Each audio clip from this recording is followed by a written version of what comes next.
आप सभी का पत्रकार बंधुओं का स्वागत है। आप सभी को बाबा साहब अम्बेडकर जयंती की शुभकामनाएं, क्योंकि आज बड़ा महत्वपूर्ण दिवस भी है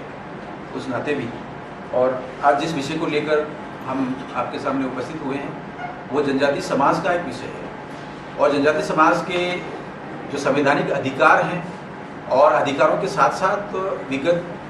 करीब 7 दशकों के जो परिणाम है उस पर जो निष्कर्ष है, कुछ शोध अनुसंधान हुए हैं और एक माननीय सांसद हुए हैं डॉक्टर कार्तिक उरांव, उनके जो निष्कर्ष है उसको लेकर हम आगे बढ़े। महत्वपूर्ण बात यह है कि संविधान के अनुच्छेद 342 में अनुसूचित जनजातियों को परिभाषित करने का संविधान में प्रावधान है। इस प्रावधान के तहत उन सभी को राज्यवार और अखिल भारतीय स्तर पर एक तरह से सूचीबद्ध किया गया है। महामहिम राष्ट्रपति महोदय द्वारा अधिसूचना जारी करके इसमें कॉन्स्टिट्यूशनल ऑर्डर जारी करके सबको सूचीबद्ध किया गया। ये और ज्यादा महत्वपूर्ण है कि आर्टिकल 341 में अनुसूचित जातियों को भी परिभाषित किया गया है और अनुसूचित जाति अनुसूचित जनजाति के रूप में कल्याणकारी जितने भी योजनाएं हैं और जितने भी संवैधानिक संरक्षण की बातें हैं, नौकरियों के हैं, प्रमोशन के हैं, सारे विषय रखे जाते हैं। तो यहाँ पर ये बहुत ही महत्वपूर्ण हो जाता है कि दोनों के जो मानक है वो कितने महत्वपूर्ण है। तो मानक में जब देखते हैं तो एक बहुत बड़ी विसंगति है। उस विसंगति की तरफ ही समाज ने अध्ययन किया है और समाज एक अभियान की तरफ आगे बढ़ रहा है। विसंगति ये है कि अनुसूचित जातियों की जब संविधान में परिभाषा दी गई तब कन्वर्टेड क्रिश्चियंस और कन्वर्टेड मुस्लिम्स को बाहर रखा गया, लेकिन जनजातियों में ऐसा नहीं। तो ये अपने आप में बहुत बड़ी विसंगति है और इसका बहुत बड़ा खामियाजा जनजातीय समाज को भुगतना पड़ा है, ऐसा अध्ययन आया। तो अध्ययन में जो महत्वपूर्ण दस्तावेज है वह है 20 साल की काली रात। डॉक्टर कार्तिक उरांव साहब ने 1968 में लिखी थी। उन्होंने पाया कि कुल जनजातियों में से 5% लोग कन्वर्ट होके क्रिश्चियन बन गए हैं, लेकिन जो नौकरियां हैं या छात्रवृत्तियां हैं या अनुदान है जो विकास के कार्यों के लिए आवंटित किया जाता है, तो उन्होंने पाया कि लगभग 62% नौकरियां और 64% के करीब छात्रवृत्तियां और जो अनुदान है वो बड़ी मात्रा में जो कन्वर्टेड लोग 5% है वो ले रहे हैं। और डॉक्टर कार्तिक उरांव साहब ने इस बात को कहा है कि वे इन अधिकारों को, जनजातियों के अधिकारों को हड़प रहे हैं। ये अपने आप में बहुत एक चिंतनीय विषय आया और उन्होंने इस तथ्य को सरकार के सामने रखा, समाज के सामने रखा, राष्ट्र के सामने रखा। और इसी क्रम में 1968 में एक ज्वाइंट पार्लियामेंट्री कमेटी बनी और ज्वाइंट पार्लियामेंट्री कमेटी में टोटल 33 सांसदगण थे। 33 सांसदगणों ने अपनी रिपोर्ट दी और रिपोर्ट जब दी तो उन्होंने ये कहा कि जिस तरीके से एससी में प्रावधान किया हुआ है कि कन्वर्टेड क्रिश्चियन और इस्लाम के जो सदस्य हैं उनको अनुसूचित जातियों का लाभ नहीं मिलेगा, वैसा का वैसा लाभ अनुसूचित जनजातियों में भी ऐसा कैसा प्रावधान किया जाए। तो ये जो प्रावधान था इसी बात को लेकर एक मसौदा जिसको अपन बिल कहेंगे वो लोकसभा में प्रस्तुत हुआ। वो प्रस्तुत होने के बाद उस पर एक लंबी चर्चा हुई। उस चर्चा में 24 नवंबर 1970 को डॉक्टर कार्तिक उरांव ने लगभग 55 मिनट का भाषण दिया और उस भाषण में उन्होंने कहा कि यदि कन्वर्टेड क्रिश्चियन और कन्वर्टेड मुस्लिम्स को एसटी की परिभाषा से बाहर नहीं निकालेंगे तो ये जो मूल विश्वास वाले, मूल आस्था वाले, जिसको हम आदिवासी संस्कृति कह सकते हैं, धर्मपूर्वी कह सकते हैं, सनातन संस्कृति वाले कह सकते हैं, उन पर एक क्रूर अन्याय होगा, ऐसा उन्होंने एक बात कही। और वो बात उस समय संसद की रिपोर्ट पर है। लेकिन दुर्भाग्य कहे कि 1970 में जो राजनीतिक घटनाक्रम था उसमें लोकसभा भंग होने की वजह से वह कानून पारित नहीं हो पाया और 1970 से जनजातीय समाज संघर्ष कर रहा है इस बात के लिए कि बहुत कम संख्या में जो लोग जिन्होंने संस्कृति को छोड़ दिया है, जिन्होंने जनजातियों की मूल संस्कृति को छोड़ दिया है, वे अधिकांश लाभ हड़प रहे हैं। यह उचित नहीं है और यह इसलिए भी उचित नहीं है कि हमारा संविधान जिसको हम कहते हैं कि सामाजिक लोकतंत्र की तरफ आगे बढ़ रहा था और कल्याणकारी योजनाओं के माध्यम से आगे बढ़ रहा था और ये बात करता है संविधान की सोशल, पॉलिटिकल और इकोनॉमिकल जस्टिस के लिए पूरा संविधान लागू किया गया है और सरकार भी उसी तरह की गतिविधियां, उसी तरह की योजनाएं बनाकर क्रियान्वित करेगी और जनजातियों का एक तरह से उत्थान करेगी, मुख्य धारा में लाने की कोशिश करेगी। तो उस पूरे अभियान को भी एक तरह से नकारात्मक तरीके से प्रभावित किया है। तो ये बात 1970 में हो गई और उसके बाद भी प्रयास हुए लेकिन वह कानून नहीं बन पाया। इस बात को 2009 में, क्योंकि 1970 के जो आंकड़े हैं और जो अध्ययन है, तथ्य हैं, उनकी प्रतिपुष्टि के लिए 2009 में डॉक्टर जे के बजाज ने एक अध्ययन किया जिसमें उन्होंने इसी बिंदु पर कि जो कन्वर्टेड क्रिश्चियन है उनकी क्या स्थिति है, तो उन्होंने पाया कि जो कन्वर्जन है वो बढ़ा है, और दूसरा जो नौकरियों में उनका जो प्रतिशत है नॉर्थ ईस्ट में, बिहार में, झारखंड में, और उड़ीसा में और छत्तीसगढ़ में बहुत अलार्मिंग पोजीशन पे है, और बड़ी संख्या में लगभग 48% नौकरियां, छात्रवृत्तियां और जो अनुदान है वो अभी भी वो लोग ले रहे हैं। यह ठीक नहीं है, और ये इसलिए भी ठीक नहीं है तो उन्होंने ये कहा है कि ये दोहरा लाभ ले रहे हैं। दोहरा लाभ कैसे कि जो कन्वर्ट हो जाता है जनजातियों से क्रिश्चियन में, उसको इंडियन क्रिश्चियन कहा जाता है, और संविधान निर्मात्री समिति के निर्णय अनुसार वह स्वतः ही अल्पसंख्यक हो जाता है। जब वह अल्पसंख्यक हो गया तो अनुसूचित जनजातियों को लाभ क्यों ले? ये पूरे राष्ट्र, पूरे समाज और हमारे पूरे लोकतंत्र में एक विचारणीय प्रश्न है। और ये दोहरा लाभ, आप माइनॉरिटी का भी लाभ ले रहे हैं, एसटी का भी लाभ हड़प रहे हैं, तो ये उचित नहीं है। ऐसा डॉक्टर कार्तिक उरांव साहब ने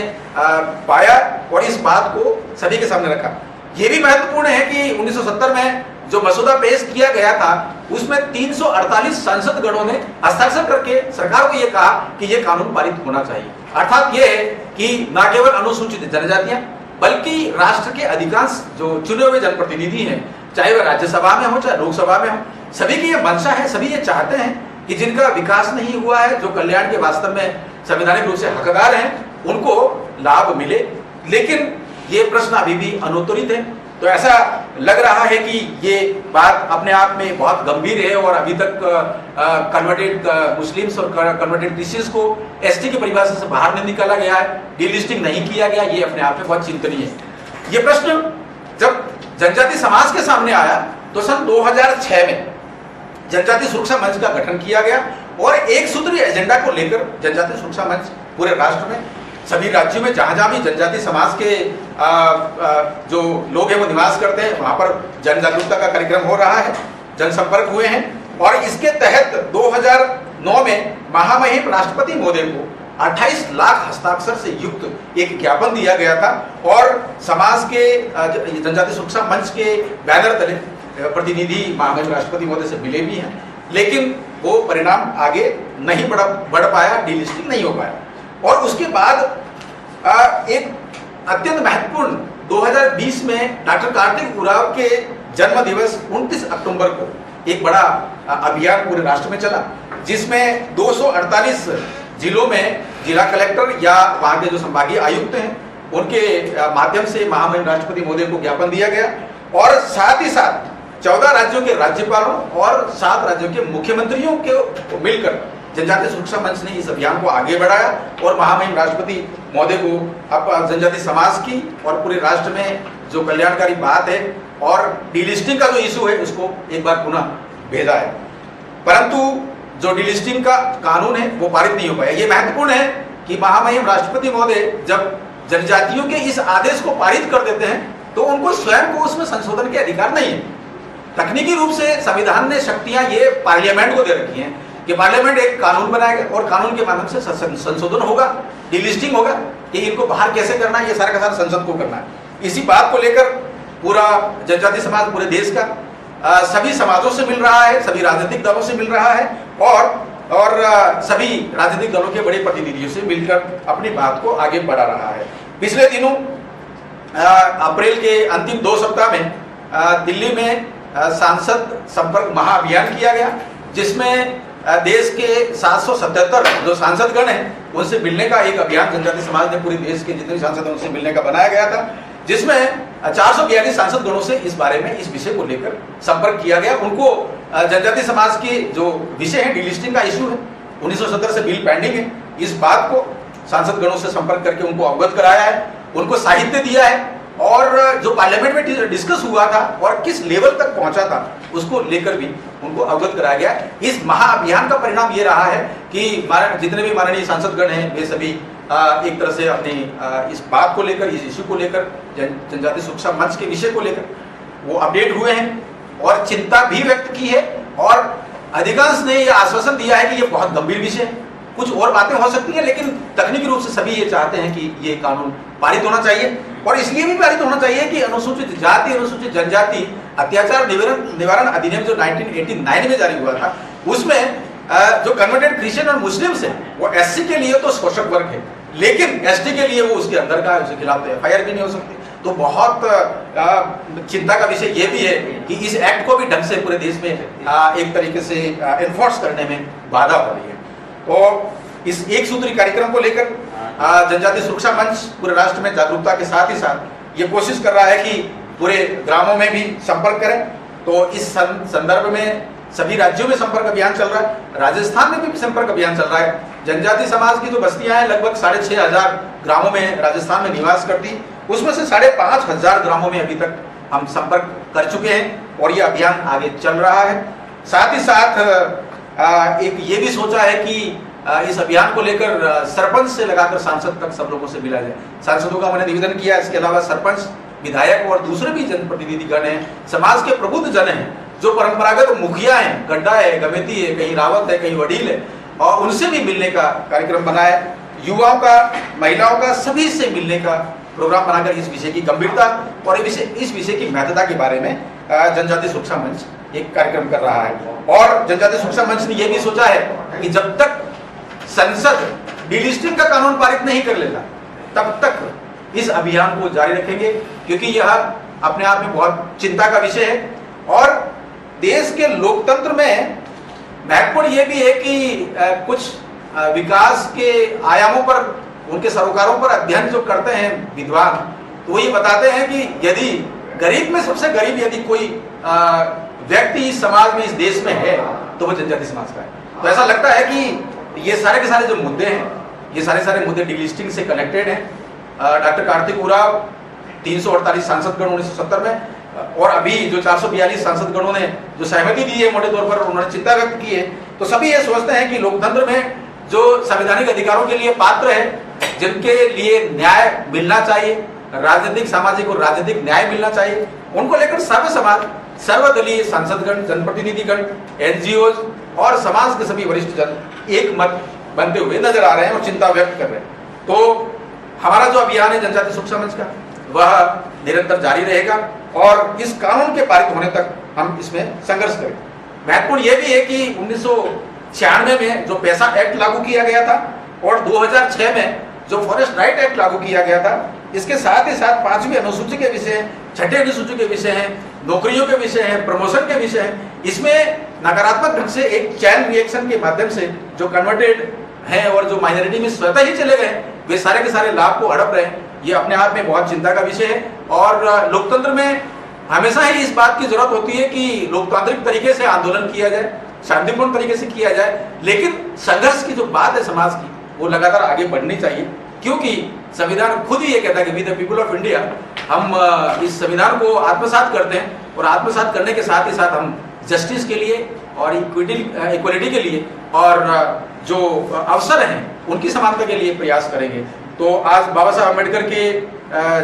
जन्म जयंती के इस अवसर पर हम सभी से ये आग्रह कर रहे हैं कि विशेष तौर पे मीडिया के जो बंधु हैं, इस जनजाति समाज की इस पीड़ा को, इस महत्व के विषय को जन जन तक पहुंचाएं और इस आवाज में,